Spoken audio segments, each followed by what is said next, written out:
एक मुद्दा बहुत हाइप बन गया है, यूजीसी, एनसीटी और एआईसीटी जब तीनों मर्ज होंगे तो क्या होगा। मेरे साथ है पुनीत सर, और ये वीडियो बहुत इंपॉर्टेंट रहेगी उन स्टूडेंट्स के लिए जो हायर एजुकेशन में अपना करियर बनाना चाहते हैं या सोच रहे हैं हायर एजुकेशन में क्या चेंज आएगा, स्कूल लेवल पे क्या चेंज आएगा। सर मैं आपसे जानना चाहता हूँ, बिकॉज आपने इस पे पहले एक वीडियो भी की है, तो क्या है सर मुद्दा, थोड़ा सा प्रकाश डाल दो इस पर आप।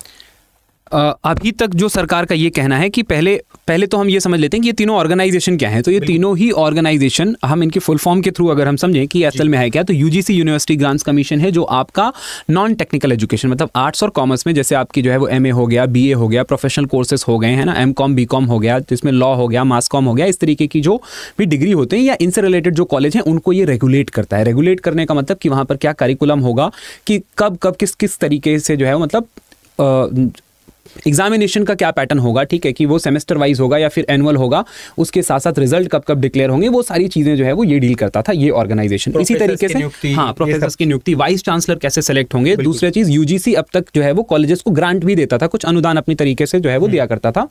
तो वो सारी चीजें भी मतलब यूजीसी के फंक्शन थे। बात करें अगर एनसीटीई की, तो ये national council for technical education teachers education है, और ये टीचिंग एग्जाम जैसे आपका बीएड है, देन टीचिंग डिप्लोमा है जिसमें आपका डीएलएड वगैरह हो गया, उन सारी चीजों से ये डील करता था। हाँ, अब उसके साथ साथ तीसरा जो यहाँ पे ऑर्गेनाइजेशन था जो था एआईसीटीई, जो all India council for technical education था, जिसमें आपकी टेक्निकल वाली चीजें, आपने तो बीटेक किया है, आपको पता ही होगा। आपने कई बार देखा होगा जब आप किसी इस तरीके की यूनिवर्सिटी की वेबसाइट पर जाते हो तो वहाँ पे लिखा रहता है कि एआईसीटीई रिकॉग्नाइज है ना, यूजीसी रिकॉग्नाइज, तो उनको मान्यता भी देना ये इन ऑर्गेनाइजेशन का काम था, उन सबको रेगुलेट करना। ठीक है, आपने कई बार देखा होगा जब हम नोटिफिकेशन पढ़ते हैं कि आप पीएचडी स्कॉलर बनोगे तो आपको वीक में इतने घंटे की क्लासेस लेनी पड़ेंगी, ये गाइडलाइंस है, वो गाइडलाइंस है, तो वो ये ऑर्गेनाइजेशन जारी करती थी। अब ये कहीं ना कहीं सरकार का कहना था कि ओवर रेगुलेशन है, मतलब रेगुलेटरी बॉडीज हद से ज्यादा हैं, सरकार के रिसोर्सेज भी खर्च हो रहे हैं, और जब बहुत ज्यादा टाइट रेगुलेशन हो जाता है तो ये जो ऑर्गेनाइजेशंस हैं, चाहे वो कॉलेज हैं, यूनिवर्सिटीज हैं, ये ठीक से काम नहीं कर पाती। तो उन्होंने कहा कि हम इसके लिए एक संस्था बनाएंगे जिसमें गवर्नेंस इन यूनिवर्सिटीज में हम थोड़ा सा ऑटोनॉमी देंगे, थोड़ी सी स्वायत्तता देंगे, और प्रशासन को थोड़ा और बेहतर किया जाएगा। ये पूरा का पूरा मतलब इसका जो है वो मोटिव है। फायदा ये भी होगा जब ये मर्ज होंगे, और जैसे आपने बताया HECI बन जाएगा, हैकी जिसको हम बोल रहे हैं, higher education commission of India. तो इसमें जो यूनिवर्सिटीज के खुद के डिसीजन होंगे वो भी शायद बाहर निकल के आएंगे, वो क्या करना चाहते हैं स्टूडेंट्स के लिए।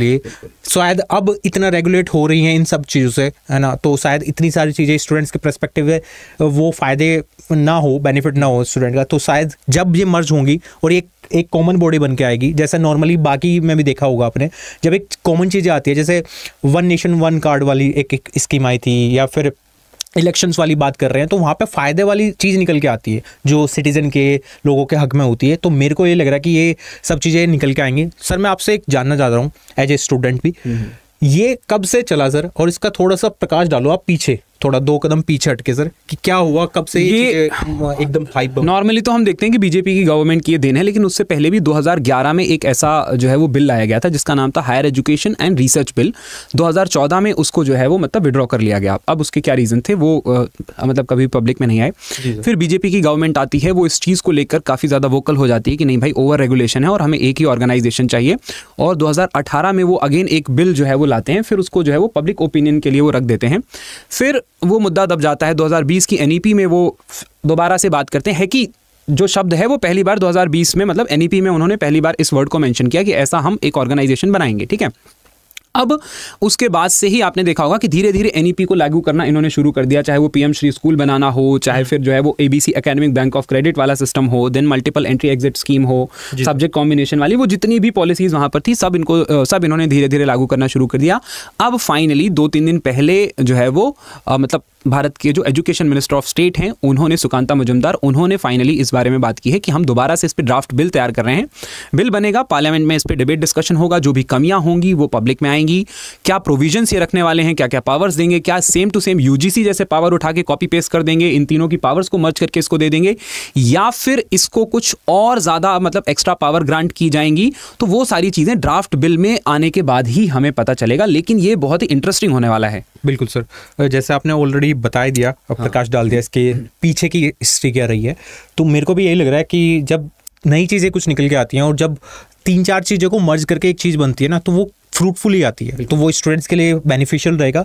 और मैं आपसे भी जानना चाहता हूँ एज ए स्टूडेंट, आप क्या सोचते हो, आपके ओपिनियन क्या है, वो हमें कमेंट सेक्शन में ज़रूर बताना, है ना। और अगर आपको लग रहा है कि सर ये बेनिफिट ही है, ऑब्वियसली ये होना चाहिए, तो वो भी यस या नो लिख के, जो भी आपका पक्ष और विपक्ष वाली बातें हैं वो आप लिख सकते हो कमेंट सेक्शन में। और सरकार का एक जो मोटिव रहा है कि अब इसमें 2-3 चीजें हैं। जैसे सरकार अभी मान के चलो ओवर रेगुलेशन है, 3-4 बॉडीज बनी है, सरकार का बहुत खर्चा हो रहा है। और 2020 की एनईपी में भी सरकार का एक मोटिव था कि हमें जीडीपी का 6% हमें कम से कम एजुकेशन में खर्च करना है। अब जीडीपी का 6% आप तभी खर्च कर पाओगे जब आप कहीं से कॉस्ट कटिंग करोगे, तो वो एक कहीं ना कहीं ठीक ही चीज़ है। जो पैसा इधर से कहीं ना कहीं से बचेगा वो सरकार दूसरी जगह इस्तेमाल करेगी लोगों के बेटरमेंट में। और अगर ये बॉडी सच में उतनी एफिशिएंट प्रूव हो जाती है तो फिर सबका जो है वो मतलब विन विन सिचुएशन है इसमें। बिल्कुल सही बात है सर। आपके क्या विचार है वो तो ज़रूर कमेंट सेक्शन में बताना। और अगर ये वीडियो आपको अच्छी लग रही है तो लाइक कर देना, चैनल पर नए हो तो सब्सक्राइब करके जरूर जाना। और जो भी आपके थॉट हैं कि येस और नो वाले, वो जरूर कमेंट सेक्शन में मेरे को बताना। Thank you so much. Thank you so much.